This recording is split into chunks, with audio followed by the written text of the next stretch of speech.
All right, guys, here's my Dallas versus Miami preview.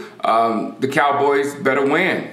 All right, guys, peace. No, I'm just kidding. I'm just kidding. All right, I'll get into that in just a minute. The big story of yesterday was we cut Taco Charlton. And, you know, there was a whole bunch of funny taco puns going out or whatever, but my favorite was Dallas is giving away free tacos. That was funny. But the thing about this whole thing,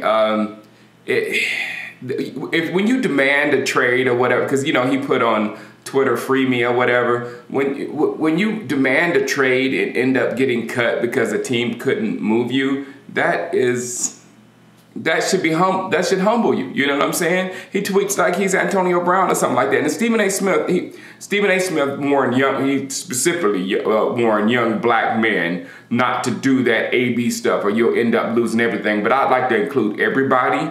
You know, a team might take a chance on Antonio Bryant or Jalen Ramsey, elite talents with an elite resume. But when you don't have an elite resume behind you to support you, just, you know, listen to the coaches, humble yourself, you know, do what, because they're not trying to hurt you or whatever, and not trying to make you a bad player or things of that sort. So yesterday and last night I looked back, because I ain't never liked Taco from the beginning.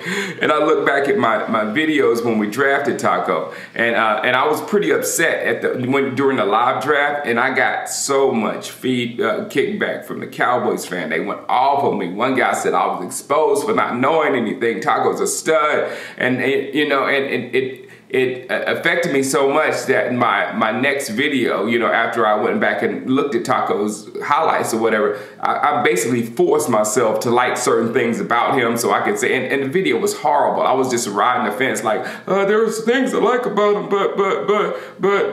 but so, yeah, nothing really stood out for him on tape except that little spin move that he had.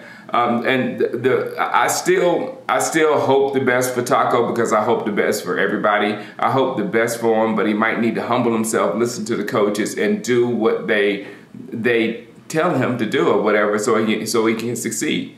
And then if you remember back in that situation, the people that didn't want Taco, that was because there was a lot of them. You know, half of them wanted Kevin King. I was in that group. And other half wanted TJ Watt, and those guys are really upset right now, really upset right now.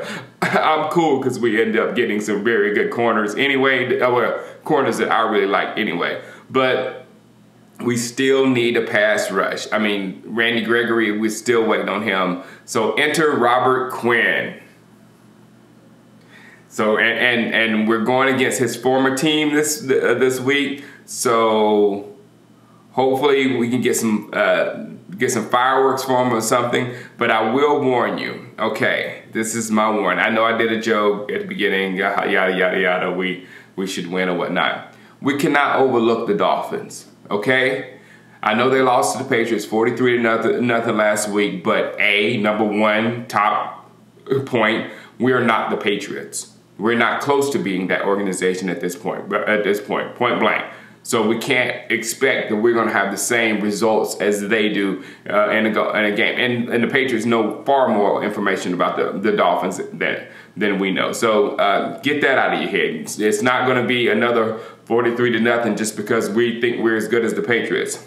B, the game didn't get away from the Dolphins until late. The first half, it was 13-0 for the Patriots. Then the Patriots exploded for 30 points in the second half, 20 in the fourth quarter. So there's that. They didn't just get blown away at the beginning of the game and just sitting on the sidelines the whole second half like this. No, they played competitive football for a half, and then the game got away from them, which it can when you're playing the Patriots. And C, Ryan Fitzpatrick has put up some big numbers in the NFL. Last year with the Bucks, he did 3 400-yard games in a row, and I think the teams were New Orleans, Philadelphia, and Pittsburgh. Not horrible teams. Then he had another one against Washington later on that year before he got taken.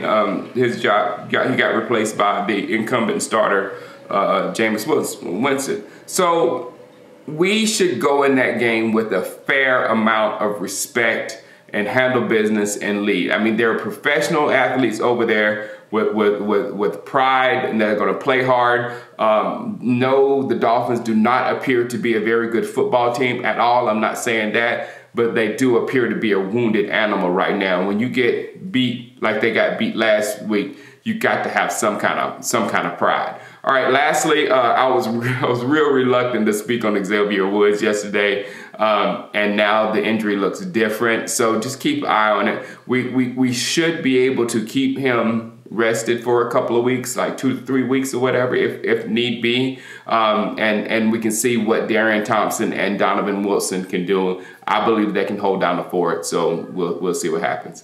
All right, guys, I will see you tomorrow. Have a great day. Holla at you. Peace.